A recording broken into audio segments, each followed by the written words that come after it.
Fala pessoal, sejam todos muito bem-vindos a mais um episódio do Awari Talks. Hoje estamos aqui com o Vinícius Ramos, que ele é Senior Data Analyst e possui mais de 5 anos de experiência no mercado. Atualmente ele trabalha com análise de dados, Custom Insights e Strategy na College Group, que é uma empresa localizada lá em Maryland, nos Estados Unidos. E hoje ele trabalha com times internacionais, aí fala alguns idiomas além do português, e isso particularmente é muito interessante de trazer aqui para vocês esse convidado, o Vinícius Ramos. Vinícius, muito obrigado, cara, por ter aceito o convite em participar do Awari Talks. Seja muito bem-vindo a mais um episódio onde a gente onde a gente compartilha a experiência de profissionais com o nosso público. Muito obrigado, Gabriel. Feliz em fazer parte e obrigado pelo convite. Perfeito, cara. Pessoal, ao longo desses episódios aqui da Awari Talks, você vai conhecer especialistas de diversas áreas do mercado tech, o que vão compartilhar com a gente, comigo também, com vocês, um pouco das experiências que eles tiveram ao longo da sua trajetória até aqui. Eu sou Gabriel Facenda, eu vou ser host hoje desse episódio novamente. Provavelmente você já me viu aí anteriormente em outros episódios, agora vai me ver de novo pra frente. Mas é isso aí. Sempre lembrando que o objetivo daqui é as pessoas que estão assistindo entender um pouco sobre a rotina desse profissional, como que funciona, o que são as coisas, o que são esses jargões técnicos, o que é ser, por exemplo, o que é trabalhar com análise de dados, no caso do Vinícius, e esse tipo de coisas são coisas que às vezes a gente só vai obter uma mentoria, e a gente traz aqui, eu venho aqui como alguém que não sabe nada, questionar o Vinícius e entender o que ele faz, porque eu também estou muito curioso para saber o que o Vinícius faz. Mas antes de começar, pessoal, é importante falar que a Awari é a melhor plataforma para você aprender tecnologia no Brasil, porque ela oferece formações completas nas áreas de dados, gestão de produtos, design, programação. E quando eu falo oferece todos os recursos, de fato, ela te prepara, ela vai dar tudo o que você precisa para você se qualificar nessas áreas, seja nas áreas de dados, de gestão de produtos, design e programação. Então, ela vai ser uma porta de entrada para você nesses mercados. Então, você vai ter acesso aí a mentorias também com mentores, assim como o Vinícius. O Vinícius é nosso mentor lá na Awari. Então, você pode, entra na agenda ali do Vinícius e marca 30 minutos com ele, só você e ele, e vocês conseguem conversar. E isso, particularmente, eu acho muito legal. Se você está aqui acompanhando esse episódio, ainda não faz parte dessa comunidade, mas você quer participar, você quer aprender, você quer fazer suas mentorias e tudo mais, você está no momento certíssimo aqui assistindo a Awari Talks, porque a gente está te oferecendo 10% de desconto. Como é que você faz? Você entra em contato, pode ser através do QR Code que está aqui na tela, ou através do link que está na descrição, ou no awari.com.br, e aí você vai falar ali com nossos especialistas e vai falar que você tem o cupom que você viu, podcast, que você tem o cupom Vinícius10. Esse cupom Vinícius10 vai ficar disponível por 24 horas e depois das 24 horas não tem mais esses 10% de desconto. Então aproveita que é por tempo limitado o cupom Vinícius10 para estar aqui com nós hoje, esse cara, para falar um pouco sobre o que ele faz. E eu já estou bastante curioso, enfim, porque você cursou Relações Internacionais, não foi? Sim, foi isso mesmo. E como é que tu chegou de Relações Internacionais é uma coisa. Aí você pegou e foi para dados. Um caminho não muito tradicional, assim, eu diria, mas até antes, assim, de entrar em RI, eu cursei na Unesp, por sinal, que é um curso bem focado na academia, em pesquisa, política, não é tão, assim, mercadológico, por assim dizer. Mas desde antes eu sempre gostei de um tema que muita gente deve ter ouvido falar, que chama Teoria dos Jogos. Mas caso alguém não tenha ouvido falar, é simplesmente o fundamento de teoria estratégica. Então eu sempre gostei de ler, porque são uns joguinhos tipo, o jogador tal tem tais escolhas, o outro jogador tem tantas escolhas, qual é a combinação de escolhas para a melhor decisão? Umas coisinhas que parecem tontas, mas são princípios de estratégia e negociação. Inclusive, foi uma das razões que eu fui para Relações Internacionais. Só que no curso, eu comecei a trabalhar na empresa júnior da Unesp, que chama Orb Consultoria Internacional, e a gente começou a aplicar esse tipo de conceito para outras coisas que não fosse só pesquisa. Então, para prospectar mercados internacionais para empresas brasileiras, ver qual era o melhor país que eles podiam exportar o produto deles. E aí eu comecei a ter contato com isso que eu nem sabia que existia, para ser sincero, que são dados, né? Então, a gente chamava só de, sei lá, isso aqui são informações, a gente vai juntar, vai analisar e é isso. Mas conforme eu ia aprendendo a analisar, eu ia descobrindo que existia essa área de dados. Então, foi meio que assim que eu caí nesse meio, foi dentro da empresa júnior. E por isso que, para quem está na universidade, eu digo que empresa júnior é quase que essencial, assim, para você ter uma experiência que pode mudar totalmente seu âmbito de carreira, que foi o que aconteceu comigo. E é legal que você saiu de uma coisa tradicional para migrar para uma coisa que é nova, né? Quando a gente fala de dados, análise de dados, não é uma coisa que é famosa há tempo. Não, na verdade, ficou famosa faz pouco tempo, né? Com essa revolução tecnológica. E, pô, bem legal essa tua história. E aí você entrou a trabalhar, tipo, primeiro emprego que você teve com dados foi na college? Não, o primeiro emprego com dados foi numa outra empresa que eu estava antes, que chama Slang. Ela é uma startup modelo SaaS, né? Então vende. SaaS é uma sigla bem comum, que provavelmente todo mundo vai ver em tudo quanto é lugar, então é bom saber o que significa, que é Software as a Service. Então em português seria um software, um programa como um serviço. Então o modelo da empresa é esse. Ela vendia um acesso a um programa para aprendizado de inglês profissional. Então, inglês para RH, inglês para marketing, inglês para vendas e tudo mais. E foi lá que eu comecei. Eu entrei como estagiário e depois segui na empresa por uns 2 anos e meio e eu saí de lá como analista sênior. Caraca, então tu meio que se formou na empresa, assim, como... Basicamente, a gente, quando eu entrei, não existia essa área especificamente. Eu entrei em Sales Intelligence e a gente meio que, eu e a minha gerente na época, a gente meio que fundou a área dentro da empresa para separar, porque tinha uma pessoa que sabia um pouco de dados em cada área e a gente decidiu mudar e centralizar em uma área de dados mesmo. E aí ela foi como gerente e eu entrei como analista. Que massa. Mas, na minha cabeça, quem trabalha com dados tem que entender muito de SQL, códigos Sim. e de fato isso é uma verdade ou, não, eu sei analisar dados, sei lá. Eu acho que depende muito do negócio que você está inserido. Então, por exemplo, se é uma empresa pequena, que é, por exemplo, uma empresa de vendas gerais ou, sei lá, coisas mais do dia a dia, se você é bom em Excel, você já está ótimo. Você não precisa de muito mais que isso. Agora, se você quer uma escala maior, como, por exemplo, uma empresa que precisa de automação, que precisa de análise de fontes diferentes, você não vai ter todos os dados ou todas as informações em uma tabela, aí você vai precisar de algumas linguagens. Geralmente, aqui, o pessoal mais gosta, inclusive eu, é Python. Então, porque ela é mais direta, por assim dizer, então é mais fácil de aprender. E o SQL, o SQL, ele vem de uma maneira até mais, sei lá, apesar dele ser uma linguagem mais fácil que o Python, porque ele não é bem uma linguagem para programar, né? Você vai precisar de uma empresa que tem um banco de dados para usar. Então, meio que essas são as duas principais, mas você pode ter outras tecnologias. Só que o que eu geralmente digo é que tudo depende do contexto. Então, dependendo da empresa, você não vai precisar de nenhuma. Você vai fazer só tudo em Excel ou Google Sheets e tá ótimo. Em outras, você vai usar só ferramentas de visualização de dados, porque o time já tem uma engenharia gigantesca e muito estruturada, por exemplo. Então, tudo vai depender do contexto, mas eu não limitaria um analista de dados a ter necessariamente que saber Python ou SQL. Pô, bem interessante. A empresa que você trabalha hoje é de Maryland, né?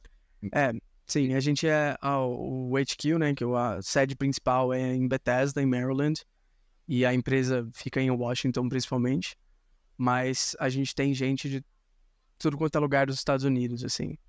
E você tá nos Estados Unidos ou você tá no Brasil? Não, eu tô no Brasil, mas eu trabalho para eles remoto. Olha que massa, cara. Sou eu e mais um engenheiro brasileiro. Os outros são, acho que quase todos americanos, e tem uma pessoa de Singapura, se não me engano. Como que é essa experiência de trabalhar com outra cultura, com outras culturas, é verdade, né? Porque são pessoas, não é só nos Estados Unidos, tem também, né, você falou Singapura e Sim. outros lugares, imagino. Cara, eu acho que na Colage especificamente está sendo mais fácil, porque quando eu entrei na Slime, no meu estágio, depois eu passei para analista e tudo mais. No estágio eu acabei trabalhando só com o pessoal do Brasil praticamente. Tinha relativamente, sei lá, 50% da minha semana era com gente de fora. Porque a Slime, quando eu tava lá, eles é uma empresa americana, só que eles têm sede no México, na Colômbia, no Brasil, e tava abrindo uma vertente no Chile. Então era também muita cultura diferente, assim. Então eu acho que por você ter uma variação de cultura tão grande nessa outra empresa, quando eu cheguei na Ecologic foi um pouquinho mais fácil, assim. Eu já tava um pouco mais acostumado. Mas é muito questão de ter que aprender como você fala, como que você dá feedback, como você pede feedback, como você se expressa. Muitas vezes a gente brasileiro, a gente entra na conversa e vai assim, oi, tudo bem? Como tá a família? Como estão as coisas? E dependendo da pessoa, do lugar que ela mora, sei lá, tudo isso, da cultura dela, ela não vai gostar muito dessa atitude. Então, é mais esse tipo de coisa que é complicado, assim, de lidar a primeiro ponto, mas também é uma experiência muito rica, né? Já imagino. E começar nisso, tipo, né, ok, até você ainda conseguiu, você ainda fez, né, relações internacionais e tal, mas como tem hoje alguém que é fácil, assim, entre aspas, conseguir trabalhar para empresas americanas mesmo estando no Brasil, tipo, candidatar e tal, eu quero trabalhar com engenharia de dados, com análise de dados, sei lá, tem bastante oportunidade? Como é que funciona? Cara, sim, tem muita oportunidade. E eu arrisco dizer que o curso de Relações Internacionais nem teve tanta influência assim. Porque o que acontece a única coisa que você vai precisar, diferente das habilidades que a gente já tem para as vagas brasileiras, é um inglês bom. E hoje você tem várias maneiras de aprender. Você tem cursos online grátis, você tem muito YouTuber, pessoal que faz conteúdo por Instagram que ensina inglês para você fluentemente, você tem opções de falar com nativos, tem várias maneiras de você aprender. E para mim é a única diferença assim que você precisa para conseguir entrar nessas vagas, porque pela minha experiência, eu percebi que o critério deles, apesar de ser mais alto em algumas coisas, nessa questão de você ter, por exemplo, 20 etapas de um processo seletivo, 30 testes para você fazer durante a etapa, isso não é tão comum, entendeu? Eles focam muito mais na pessoa e nas habilidades para a vaga, e não necessariamente você ter um fit gigantesco. Então, eu particularmente acho menos cansativo, assim, se você tiver a possibilidade de aprender e o interesse de aprender inglês. Mas eu também acho que é uma estratégia, porque, por exemplo, no meu caso, quando eu estava procurando estágio, eu já sabia que eu não queria estágio aqui, porque eu sabia que eu queria trabalhar remoto. Então, isso é meio que, quando você trabalha com tecnologia, com dados, até product management, por exemplo, ciência de dados, engenharia de dados, programação, é muito comum o trabalho ser remoto, né? Uhum. E se você tem a possibilidade de trabalhar remoto, por que não tentar oportunidades de fora, sabe? Então, nas minhas mentorias, eu vivo falando isso, assim, que se você tem um inglês que você se sente confortável, tenta. Não nem pensa duas vezes, só vai tentando e você vai aperfeiçoando as suas habilidades enquanto você tenta, assim. Até porque se der certo vai ganhar em dólar, né, gente? Exato, R$5. exatamente. Sensacional isso, cara. Eu tava com vontade de morar na Argentina pra aproveitar esse hype do real brasileiro. E é a mesma coisa, quem ganha dólar no Brasil tá na mesma, assim. Uma única coisa nesse sentido é que, obviamente, eles nunca vão pagar para alguém daqui a mesma quantia que eles pagam para lá. Então, mesmo você recebendo em dólar, provavelmente vai ser mais do que os salários do Brasil, mas não necessariamente vai ser tão alto quanto o salário deles. Uhum. Então, sei lá, se você pega uma média de quanto um data scientist ganha nos Estados Unidos, a gente aqui na América Latina vai ganhar, sei lá, um terço, um quarto disso na realidade, sabe? Caraca. Claro que depende da pessoa, sempre depende, mas as vagas no geral pagam pouco pra eles, que é bastante pra gente. Então ainda assim vale a pena, mas não adianta pensar que vai sair ganhando, por exemplo. Eu acredito que um data scientist bom lá nos Estados Unidos hoje ganha 150, 160 mil dólares por ano. Não vai ganhar isso trabalhando remoto da América Latina, simplesmente não vai. Mas ainda assim é uma oportunidade de cultura, de networking, de flexibilidade. Então eu acho que vale muito a pena, assim, se a pessoa tem interesse. Cara, muito legal isso. É legal a oportunidade. E home office no geral é muito bom, né? Eu adoro trabalhar remoto também. A gente trabalha remoto, todo o time é Wari. E é muito gostoso. Uma rotina, a gente se sente mais imerso na tecnologia. Sim. Sei lá, a gente fala, pô, é diferente, cara, é legal. Você falou uma coisa, você falou de data scientist. Uhum. E, cara, qual que é a principal diferença entre análise de dados e entre ciência de dados? Tipo, o que diferencia essas duas áreas? Ou correlaciona e você acaba trabalhando com as duas? Como é que funciona? Legal. É até legal você perguntar isso, porque eu tô numa transição, literalmente esse mês, eu ainda tô como Data Analyst, mas eu tô transicionando para Data Scientist nos próximos meses. E a diferença principal é que o Data Analyst, ele majoritariamente vai estar focado em relatórios, em criar visualizações, em gerar valor de negócio com os dados já existentes. Então, a ideia do Data Analyst é criar valor e criar características novas, não sei, insights novos, coisas novas para o time, com base no que ele vê nos dados. Então, você vê relatórios, por exemplo, de pesquisa, geralmente é um Data Analyst que faz. Você vê relatórios de indicadores de negócio da companhia, geralmente é o Data Analyst que faz. Então, ele é mais um trabalho exploratório e para responder uma pergunta, entendeu? E enquanto o Data Scientist, ele ainda faz isso, só que ele é muito mais focado em explorar criativamente os dados para você criar uma solução em cima. Então, o foco dele não necessariamente é criar um relatório para alguém, mas sim criar uma solução para algum problema. Então, você abre um pouquinho o espectro assim do trabalho. E na parte técnica vai ter muito mais diferença, assim. Geralmente os dois programam, mas, por exemplo, aquela fala que eu disse sobre um analista de dados não necessariamente precisar saber programar, isso é muito difícil de se aplicar para a ciência de dados. Em ciência de dados, geralmente você precisa, porque um cientista de dados vai trabalhar com aprendizado de máquina, com inteligência artificial, às vezes, dependendo do escopo, com modelamento estatístico, com análise estatística mais aprofundada. Então, acaba que você precisa ter uma parte técnica mais avançada, sabe? Então, um exemplo que eu acho que eu posso dar até da Cologem, inclusive, é que um trabalho que seria, por exemplo, de um Data Analyst, são os relatórios que a gente faz das pesquisas que a gente publica, por exemplo. Então, um relatório, literalmente um PowerPoint, que tem todas as informações. Geralmente quem monta o PowerPoint é o analista, mas quem faz a análise em si é um analista de dados.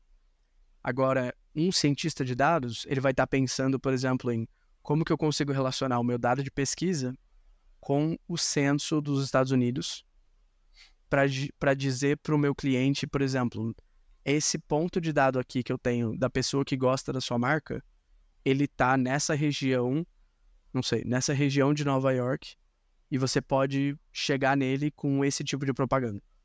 Então é um trabalho mais aprofundado no sentido de criar soluções com um pouquinho de matemática para responder uma pergunta, assim, essa é a diferença principal. Por isso que se chama ciência, né? Até faz Sim, exato. sentido, cara, bem legal isso.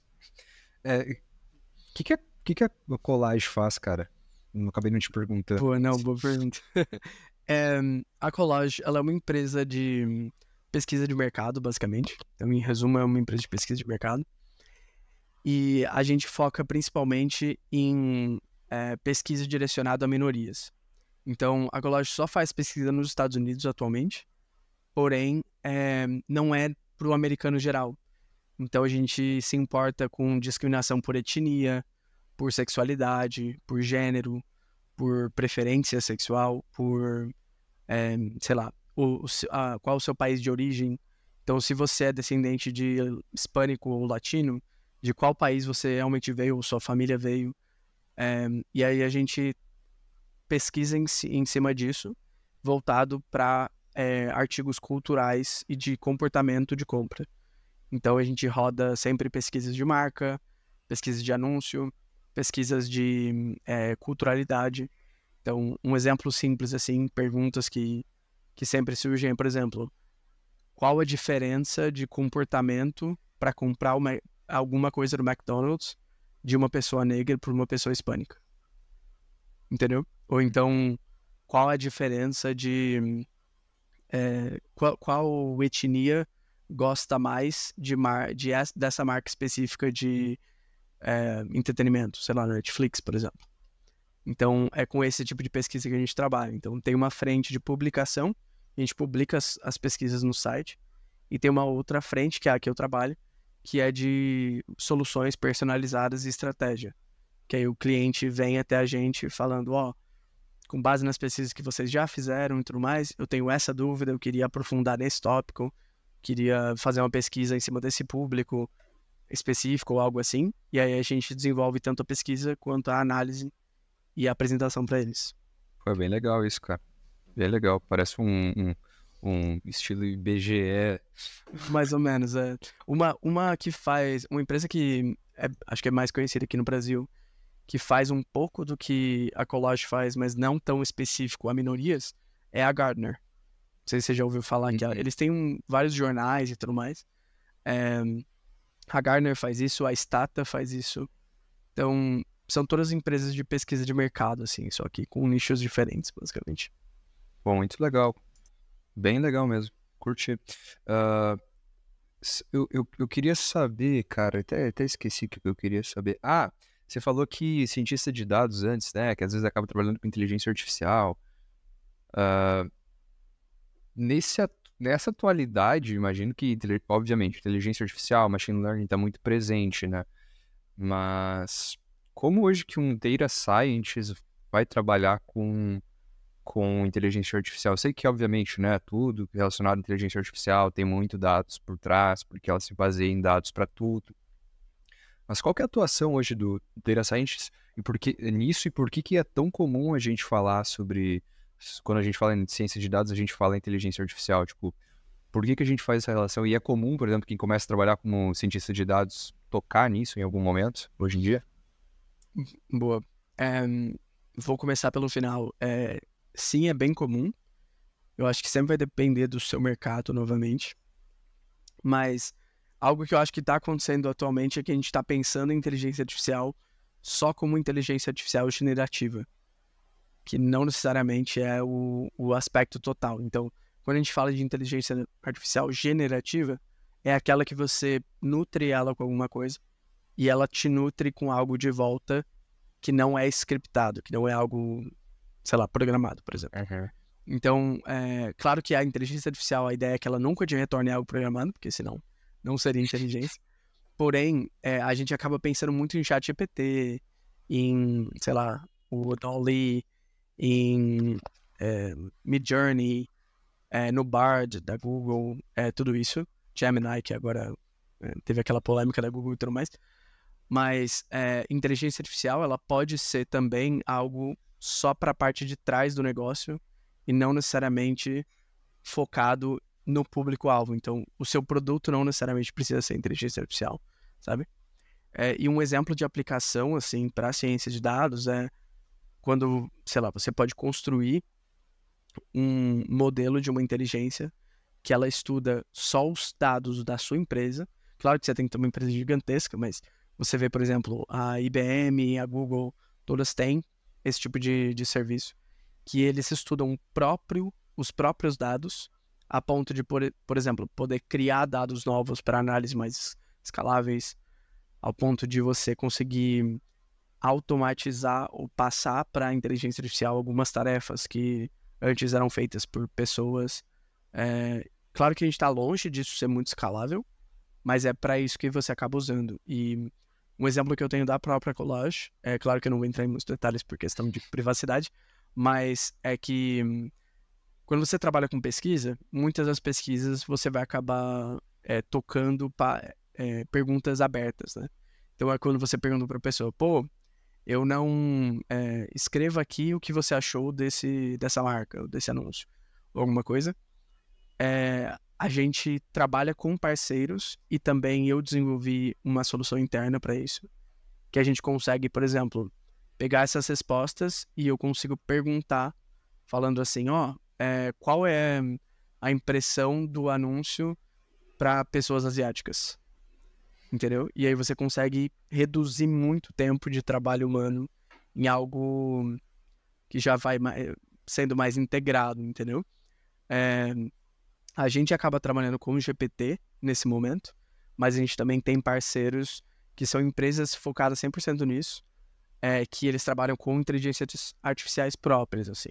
Então, um desses parceiros, eles têm até uma solução de vídeo.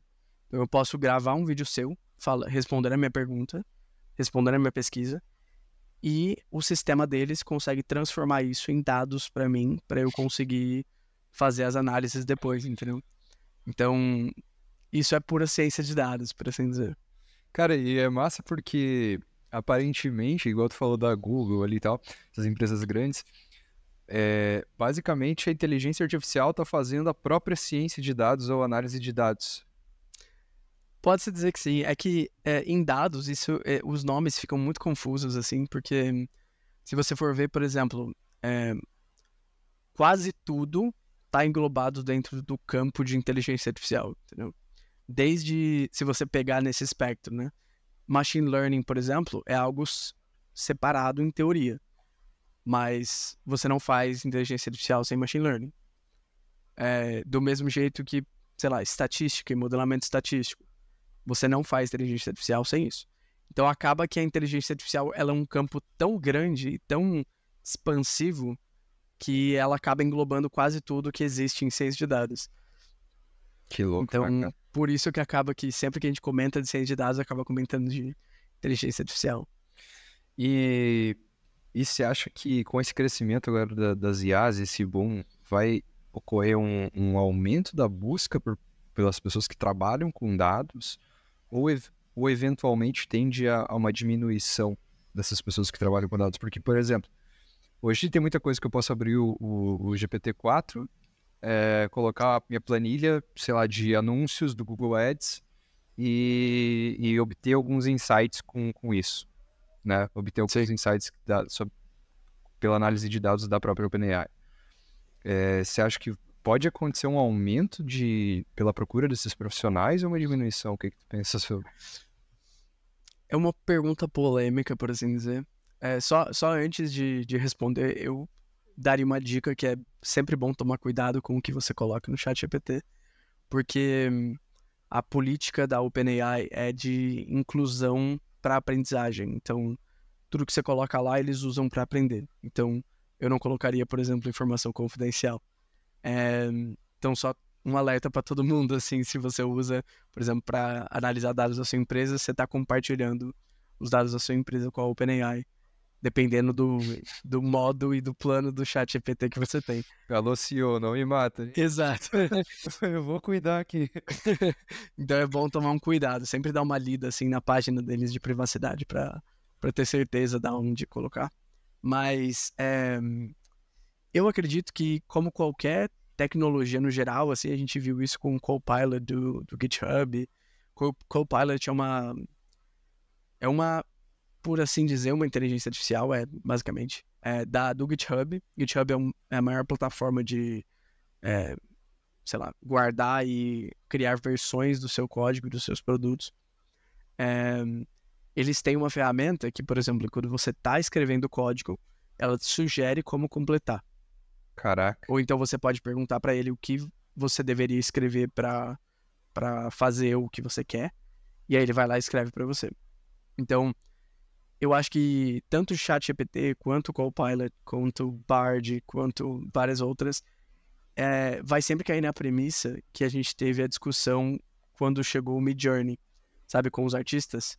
Eu acho que para programação é a mesma coisa, que ele vai fazer e ele sabe fazer, só que ele não sabe otimizar, por enquanto. E para ele fazer bem, você precisa saber escrever bem. Esse é o ponto-chave. Então, como é uma inteligência, é como uma geração baseada em perguntas, se você só falar para ele, por exemplo, escreva um código em Python para analisar minha base de dados.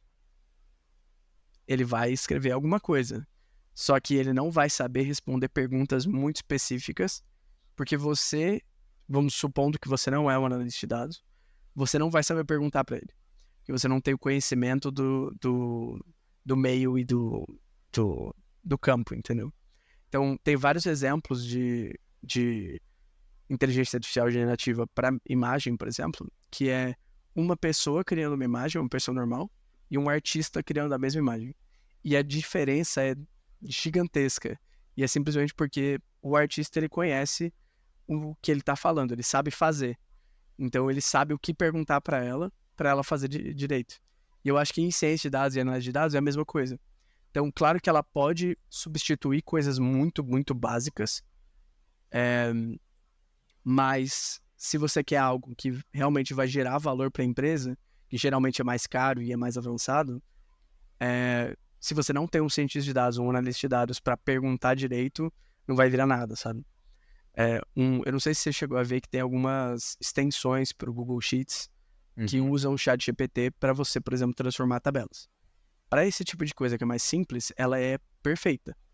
Então, eu acredito que se a pessoa souber usar, ela substitui muito bem um estagiário em dados que vai trabalhar só com isso aí. Mas a parte criativa de explorar os dados e criar coisas novas e insights para solucionar um problema específico, eu acho que ela ainda está muito longe de fazer isso, sabe? Bom ponto, cara. É um bom ponto, é um bom ponto de vista. Eu, sinceramente, quando paro pra pensar, eu não sei onde é que... Tipo, a gente tá falando em tanta transformação em tanto pouco tempo, né? Sim. É muito legal. E o poder dos dados é um mundo muito diferenciado. E é difícil hoje para você fazer a transição, por exemplo, de carreira ou começar a aprender dados. Por exemplo, na UARA a gente tem o curso de dados. Ok, tem todas as ferramentas ali para você aprender dados, tal, vai ter mentorias, mas é difícil, de fato, você aprender dados e você se colocar no mercado de trabalho. É possível se você não sabe nada, e, tipo, obviamente você também não veio de exatas, né? Você veio de relações humanas. Mas qual que é a dificuldade de você migrar para algo que parece ser tão complexo? Porque quando a gente fala de inteligência artificial, parece que a gente está falando de algo que, cara, é maluquice total, é mecânica quântica incerta e obviamente vocês não veem dessa forma, quem trabalha com dados não vê dessa forma. Como que vocês veem isso? Tipo, como que uma pessoa hoje poderia começar nessa área? Sim, eu acho que a primeira coisa para começar é remover esses medos assim que acabam aparecendo, porque é uma linguagem muito técnica muitas vezes, né? E a razão que o pessoal de dados geralmente não tem tanto medo assim em falar, sei lá, alguma coisa de inteligência artificial, é porque no final é muito difícil, muito, muito difícil você achar uma vaga e alguma função que você vai ter que criar do zero uma inteligência artificial. Porque para você fazer isso, você precisaria, sei lá, de trilhões de dados. É bizarra a quantidade, assim. Então, eu vou chutar o número da minha cabeça, mas eu diria que, sei lá, 99% dos analistas de dados ou cientistas de dados não vão desenvolver inteligência artificial. Então, não tem por que a pessoa colocar isso como um bloqueio na cabeça, sabe? É mais um medo que dá, porque a gente vê isso muito na mídia.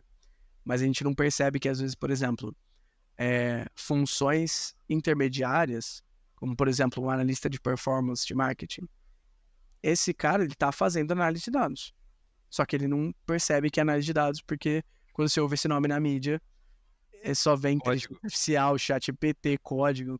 Então, é muito de primeiro entender quais são essas diferenças entre o conceito que a gente normalmente ouve e o que realmente é, sabe? E eu acho que é muito, muito possível, assim, qualquer pessoa que queira e goste de qualquer outra área migrar para ciência de dados. Então, eu dou um exemplo claro, assim. Um dos diretores atuais da Collage, ele é diretor de Data Ops, então de operações em dados, por exemplo. Ele é PhD em filosofia. Caraca. Nada a ver com dados, entendeu? Mas ele sempre trabalhou com pesquisa, sempre gostou de pesquisa quantitativa. Então, quando você faz pesquisa quantitativa na universidade, geralmente a análise de dados que você tem em empresa é muito fácil, porque você sabe lidar com uma massa muito difícil, entendeu? Então, o jeito que eu geralmente recomendo para o pessoal que faz mentoria comigo e tudo mais, é primeiro, antes de qualquer coisa, de estudar qualquer coisa de programação e tudo mais, é pegar algum conjunto de dados de algo que você gosta e brincar com ele. Literalmente brincar. Abrir um Google Sheets, um Excel, o que você se sentir mais confortável e brincar com ele.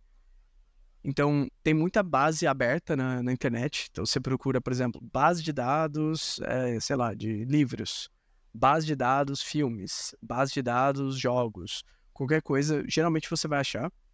E por que que eu acho isso importante? Porque o que acontece muitas vezes é que a pessoa entra em dados porque acha legal, porque acha bonito, não sei o quê, só que ela não tem curiosidade, entendeu? Ela não tem esse aspecto de o que eu consigo descobrir aqui. E acaba que muitas vezes ela vai se frustrar, porque dados é basicamente isso. Se dados não existem sem isso. Então, para você entrar em dados hoje, eu acredito que você só tem que ser curioso e gostar de, sei lá, de descobrir coisas, assim. Não precisa de muito mais que isso, não. E uma dica, assim, que eu acho importante é que você não necessariamente precisa entrar como analista de dados. Você pode entrar em áreas intermediárias, que nem o analista de performance que eu falei, por exemplo, e você migra para dados depois, se você gostar. Entendeu? Então, no curso da Wire, por exemplo, a gente acaba focando bastante em, sei lá, na parte introdutória de análise de teste AB, de estatística, de entender como performar uma análise. E eu particularmente diria que isso daí é, sei lá, 90% do que você precisa. Os outros 10%, que é a programação, ou o que quer que seja, você consegue aprender fazendo, entendeu? Então, essa parte fundamental que a gente tem nos cursos, ela já é mais que suficiente para qualquer coisa. Eu já vi analista de dados vindo de analista de marketing, de analista financeiro, eu vim, por exemplo, de Sales Intelligence, que é tipo você fazer análise de dados, mas em vendas, por exemplo. Então você consegue vir de qualquer lado se você já tiver um interesse principal, entendeu? Então, para mim é totalmente possível, assim. E quando a gente fala de análise de dados, quando a gente domina a análise de dados, seja análise de dados de saber bater o olho em um gráfico e interpretar, te abre muitas portas, né? Exato. Eu vejo por eu mesmo, cara, depois que eu comecei a aprender a fazer análises, pegar dados na mão, pegar uma planilha e tal, e fazer esse tipo de análise, abre muitas portas e você vê muitas coisas que você não enxergava antes. Você fala, caraca, olha, às vezes a empresa que você tá não enxergou aquilo antes, porque ninguém parou para ver aquilo com os olhos que você tá olhando. E não é só empresa de tecnologia, né, cara? Isso é até na tradicional, e principalmente a tradicional, você chega com conhecimento Principalmente a tradicional, exato. Cara, hoje, pô, pega você, Vinícius, vai entrar, sei lá, numa indústria de estruturas metálicas, que tem tecnologia fabril, mas não tem de informação. Cara, quanta coisa você vai observar, desde chegar na fábrica e analisar o tempo de preparo de peças, sei lá. Porque é raro esse profissional que, de fato, tem um poder, né, analítico ali de fazer esse tipo de análise. Uma coisa que eu fiquei curioso eu nunca fiz mentoria de dados, né, porque eu não trabalho nessa área. e também não tô cursando, não tô querendo aprender agora a análise de dados, mas eu fiquei curioso, se eu quiser aprender, por exemplo, começar a fazer o curso hoje, e aí eu vou fazer, pô, eu vou marcar uma mentoria contigo. O que a gente vai falar na mentoria? Tipo, podem ser coisas técnicas, vai ser de carreira, o que a gente consegue, tipo, o que você, Vinícius, consegue abordar no escopo de uma mentoria, se eu fizer contigo, se outra pessoa que está aqui assistindo tá, sei lá, estudando dados e quer fazer uma mentoria, o que vocês vão conseguir conversar nesse tempo de Legal. mentoria? Boa. A maioria das mentorias que eu faço são focados em carreira. E a primeira coisa assim que eu abordo em qualquer uma delas, sendo focado em carreira ou não, é se a pessoa já decidiu ou já sabe para qual área de dados ela quer ir. Por quê? Porque você pode sempre migrar de uma para outra. Então, um analista de dados ele pode virar um cientista de dados, que também pode virar um engenheiro de dados. Porém, o tempo que você vai gastar é muito importante. Então, se a pessoa está numa transição de carreira, eu tento ajudar ela a decidir qual que é a área que ela quer ir primeiro, ou a primeira que ela mais gostou, para a gente conseguir direcionar o que ela vai estudar, ou, sei lá, o que ela precisa aperfeiçoar para aquela área. Então, essa é a primeira coisa que eu sempre abordo. E depois, geralmente, a gente vai para, por exemplo, quais projetos a pessoa já fez, se ela não fez projetos, como que ela faz um projeto de análise de dados completo para que ela vá aprendendo enquanto faz. Que dúvida que ela está tendo no curso? Tem alguma dúvida mais teórica, mais fundamental? Eu, particularmente, gosto de focar mais no fundamento e na parte de carreira, e não tanto na parte técnica, mas eu já tive mentorias focadas na técnica. Teve um aluno que me chamou uma vez, porque eu acho que ele viu que eu trabalhava com modelos de similaridade, né, que a gente popularmente chama de lookalike, e ele queria ajuda para fazer isso na empresa dele. Aí ele tinha um conjunto de dados falso lá, e ele queria que eu ensinasse ele a fazer, para ele poder aplicar. E aí, esse foi um caso isolado, por exemplo, que aí ele já tinha um objetivo em mente. Mas caso seja a mentoria mais geral, eu, particularmente, eu gosto de focar na parte de carreira e de direcionamento, assim, porque a parte técnica a pessoa consegue aprender fazendo, sabe? E eu consigo direcionar recursos para ela aprender. Então, vai nesse módulo aqui do curso da Wari, vai nesse site aqui, esse site tem exemplos de projetos, e por aí vai. Cara, isso é bem bacana. Eu acho que é fundamental até para as pessoas que estão começando essa conversa tanto de carreira como técnica, né? Técnica, obviamente, vai ser um auxílio, porque você está simplesmente falando com um especialista, alguém sênior, e isso é muito legal, porque uma pessoa que está começando pode falar com um mentor, né? Com você. E particularmente eu acho isso fantástico, cara. Acho que a mentoria ela serve para você não cometer os mesmos erros que a pessoa já cometeu, né? Não, 100%. Eu particularmente, eu não tive mentores na Wari, eu tive mentores na minha empresa mesmo, até porque acho que a Wari, salvo engano, ela nem tinha formação de ciência de dados na época. Eu lembro que há muito tempo atrás eu cheguei a fazer alguma coisa de Product Management, só para ver como que era, dei os cursos grátis, e foi assim que eu conheci a Wari, na verdade, mas eu tive muito mentor de carreira, sei lá, de ex-chefes, por exemplo. E eu acho que você ter alguém que você pode ir atrás e falar, ou me ajuda nisso aqui, ou tô na dúvida do que eu faço aqui, como eu tomo essa decisão. Será que eu mudo de empresa? Será que eu tô sendo passado para trás? Será que eu poderia ter sido promovido e não fui? Esse tipo de conversa, assim, é muito importante para você escalar e crescer mais rápido. Tem análise de futuro, né, cara? Tipo, análise não, perspectiva de futuro, porque quando a gente fica convivendo com pessoas, a gente tá ficando numa bolha. A gente acaba não olhando para fora dessa bolha. Então, quando a gente tem a oportunidade de conectar com profissionais, por exemplo, eu tô aqui hoje falando com você. Para mim, isso é muito legal, porque sair da bolha eu consigo ver perspectivas e ideias diferentes. E eu acho isso realmente muito interessante e a mentoria te possibilita isso, né? Por exemplo, você, se quiser falar com alguém de Product Management, né? Fazer uma mentoria de Product Management, você pode fazer. Inclusive, por que você não gostou da área? É mais ou menos, eu não gostei muito não. Eu senti que eu tava... Eu falei, pô, acho que não é pra mim, porque você tem que ficar resolvendo problemas com outras pessoas, ao invés de você conseguir ir lá e fazer você mesmo, sabe? Aí eu falei, não, eu prefiro ir lá e fazer eu mesmo. E você tem esse perfil de, tipo, não, o problema tá aqui, você acha mais fácil, tipo, trabalhar mais você e computador do que você e time, ou você tem time também e trabalham junto? Como é que funciona essa rotina?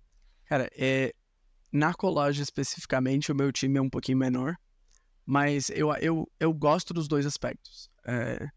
Porque quando você trabalha em time, principalmente quando você está entregando serviços de inteligência, basicamente, que o cliente tem uma pergunta e você está tentando responder a pergunta dele. Ter diferentes perspectivas é incrível. É simplesmente incrível, assim. Então, por exemplo, o meu chefe atual, ele tem, acho que, sei lá, 15 anos de experiência com pesquisa de mercado focada em pesquisa quantitativa. Então, às vezes, ele vê alguma coisa na informação que eu trouxe para ele que eu não percebi, que eu nunca passei por aquela situação. Aí você vê, sei lá, uma outra menina do meu time que ela tem muita experiência com pesquisa na área de medicina, de healthcare nos Estados Unidos. E aí ela vai e ela fala, ó, eu já passei por isso aqui no passado, fiz isso daqui. E aí você aprende métodos novos que você não aprenderia fazendo sozinho. Então eu acho que é um equilíbrio dos dois, assim. Mas em questão de produtividade, eu prefiro, sei lá, ficar eu e minha cabeça ali fazendo alguma coisa, assim. Pô, interessante. Até porque essa é uma coisa ali, né, de lidar com pessoas quando você precisa trabalhar em grupo. Às vezes o trabalho é empacado pelo grupo, né? Porque você Sim. precisa pegar informação de uma pessoa, de outra pessoa. Cara, mas muito legal. É... Mas eu vou, só te cortando rapidinho, eu vou te falar que isso daí, essa habilidade de saber lidar com as pessoas, mesmo quando elas estão te bloqueando, é isso que vai fazer a pessoa crescer na carreira. Porque eu cheguei até a dar uma palestra um tempo atrás na Unesp sobre isso, sobre migrar para dados vindos de áreas que não são de engenharia, matemática, que o foco foi exatamente esse, assim, quando você tem pensamento crítico, ou você tem empatia, você sabe trabalhar em grupo, você sabe negociar, você sabe conversar com as pessoas e criar uma conexão com elas, sem ser o cara chato que tá falando, ô, você tá me atrasando, tá me atrasando. Alguma coisa assim, você tende a crescer muito mais rápido na carreira, porque a pessoa, o gerente, o coordenador, o que seja, vai perceber, pô, essa pessoa ela tá se dedicando em criar uma boa relação do time e não só se dedicando na parte técnica, entendeu? Então, isso é o que vai destacar o júnior para ele chegar a pleno, a sênior e por aí vai. Pô, ó, boa dica, hein? Até porque, cara, até a gente falou num episódio que passado, não lembro exatamente com quem foi, mas a gente falou, pô, qualquer coisa que exista hoje ainda são pessoas fazendo para pessoas, né, cara? O Exatamente. cliente final são pessoas e a companhia que está fazendo são pessoas trabalhando em conjunto, então é fundamental aprender essas habilidades. E, pô, mas que bom te receber aqui, cara. Nosso tempo já tá, né, chegando ao fim, mas eu queria mesmo de verdade agradecer a tua presença, por ter aceito o convite, por ter vindo aqui. Eu achei que trouxe muitos insights, inclusive para mim, com certeza eu vou ficar refletindo sobre algumas coisas. É legal conhecer um pouco da área, porque quando a gente traz o convidado aqui, eu tenho curiosidade, sabe? E é legal aprender mais sobre, então eu fico realmente feliz quando é alguma coisa que vai gerar reflexões e insights, inclusive para quem está assistindo também. Então, cara, eu queria agradecer muito a tua presença aqui, por ter aceito esse convite de vir fazer esse episódio do Awari Talks com a gente. Não, muito obrigado, Gabriel. Obrigado e muito feliz por fazer parte. Já cheguei a participar do Ori Talks quando a gente estava fazendo webinars no ano passado. Estou muito feliz de voltar aqui na versão de podcast e fico à disposição para quando quiserem chamar novamente. E em breve vamos fazer presencial, hein, galera? E a gente tá aqui fazendo virtual, mas em breve a gente pega um estúdiozinho aí, a gente eleva esse nível, chama o Vinícius também pra ir lá, pra gente Pode me fazer chamar que eu vou. presencial, que vai ser bem divertido, acho que vai ser legal. Se aqui já tá ficando bom, lá vai ficar muito melhor, com certeza. Pessoal, é isso. É importante, o Vinícius também é mentor, tá? Então vocês podem entrar na plataforma da Wari mesmo e agendar as mentorias com ele. Então acho que vai estar Vinícius Ramos lá. Vocês já vão identificar o rostinho dele. Quem tá vendo pelo YouTube, vocês já vão identificar. Se não tá vendo no YouTube, corre no YouTube, dá uma olhadinha no rostinho dele. E aí vocês podem agendar por lá, com certeza vai ser... vocês podem ir mais a fundo. Mas se vocês tiverem alguma dúvida específica também, pode deixar nos comentários de onde você estiver assistindo e a gente vai tentar responder para vocês. A gente pode mandar para o Vinícius também e ele vê e responde bem tranquilo. E eu queria deixar algumas redes sociais do Vinícius para vocês seguirem ele. Principalmente no LinkedIn, né, Vini? Vinícius ARZ, isso, né? Isso. Ou se digitar também, procurar Vinícius Ramos, acho que vai me achar. Isso, então Vinícius Ramos lá no LinkedIn, ou Vinícius ARZ. E no Medium também, eu não conheço o Medium, cara. Eu acabei esquecendo de perguntar, mas por que usa o Medium hoje? Cara, o Medium, ele é uma das maiores plataformas de artigos do mundo e principalmente o pessoal de tecnologia gosta bastante, a gente publica bastante coisa lá. E lá eu tenho minha newsletter que a pessoa pode se inscrever e vai receber direto no e-mail, que eu escrevo artigos sobre inteligência de dados e inteligência de decisões. Então, como correlacionar ciência de dados com teoria comportamental, economia comportamental, para tomar melhores decisões assim no negócio. Caraca. É por lá que eu publico tudo isso. Eu não sabia aí, ó. Mais um insight hoje. Provavelmente eu vou dar uma pesquisada em o que é um Medium, então vou criar uma conta. Muito bom. Então, quem tem Medium, quem tá assistindo aqui tem Medium, ou vai lá e cria o Medium e segue o Vinícius. viniciusarz.medium.com, ou provavelmente se pesquisar Vinícius Ramos também vai aparecer, ou Vinícius ARZ lá também. E pessoal, é isso.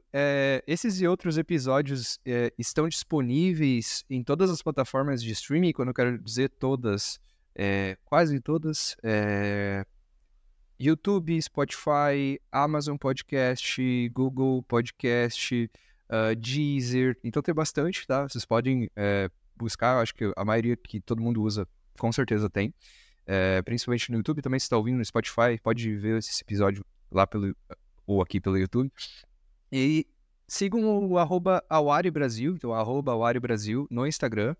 E lá vocês vão poder conhecer um pouco melhor a plataforma. Lá vai ter alguns links, você pode clicar, interagir com a gente, ver também a agenda da semana. Toda semana a gente posta uma agenda, e essa agenda tem quem que vai participar na semana, tá? Então às vezes vão ter 3 pessoas, às vezes vão ter uma pessoa, às vezes 2. A gente varia de acordo com a densidade da conversa, e eu acho isso bem bacana, porque é um conteúdo que a gente pode, sei lá, ouvir lavando a louça, né, Vini? Não sei se você tem esse costume, mas eu tenho esse costume, eu lavo a louça no podcast. Sim, eu também. Cozinho, lavo louça, vou na academia, tudo ouvindo podcast. Limpo a casa. Cara, primeira pessoa que eu conheço também, eu gosto de treinar ouvindo podcast. Eu também. E as pessoas me criticam e falam, você é maluco, você tem que ouvir música. Não. Já tô ali mesmo, tô fazendo alguma coisa, já aprendo alguma coisa enquanto treino. Eu lá treinando, né, ouvindo, sei lá, Leandro Carnal. Muito bom. Mas, pessoal, é isso. Então, conheçam mais sobre a Wari também. Acesse o @waribrasil no Instagram. A gente tá no LinkedIn. Acha lá a Wari no LinkedIn. Segue a gente aqui no YouTube. Deixa o like aqui pra gente saber que você gostou desse tipo de conteúdo. Porque é importante a gente saber se você de fato gostou desse conteúdo, pra gente trazer mais especialistas da área de dados. Alguns, talvez, colegas, a gente fala, Vini, tem alguns colegas aí pra gente conversar. E a gente traz pessoas dessa área pra gente saber que vocês, de fato, estão digerindo conteúdo. E o que é mais importante, vocês deixarem nos comentários o que vocês querem saber, tá? Então, olha, ou dar sugestão, olha, eu acho que o podcast poderia ter isso aqui, eu acho que o Vini poderia ter falado disso, eu acho que o Gabriel poderia ter falado daquilo. Importante porque a gente traz isso, e, por exemplo, da próxima vez que o Vinícius vier, e ele vai vir mais uma próxima vez, com certeza, quando for presencial, para a gente abordar justamente essas questões que ficaram, que vocês estão com dúvidas e a gente pode discutir melhor. Mas, em todo caso, vocês acessem a Wari e façam a mentoria com o Vini. Galera, uma honra ter vocês aqui, uma honra ter você aqui, Vinícius. Muito obrigado novamente pela conversa. Agradeço de verdade. O Wari Talks vai ficando por aqui. Um abraço, pessoal, e até a próxima. Valeu!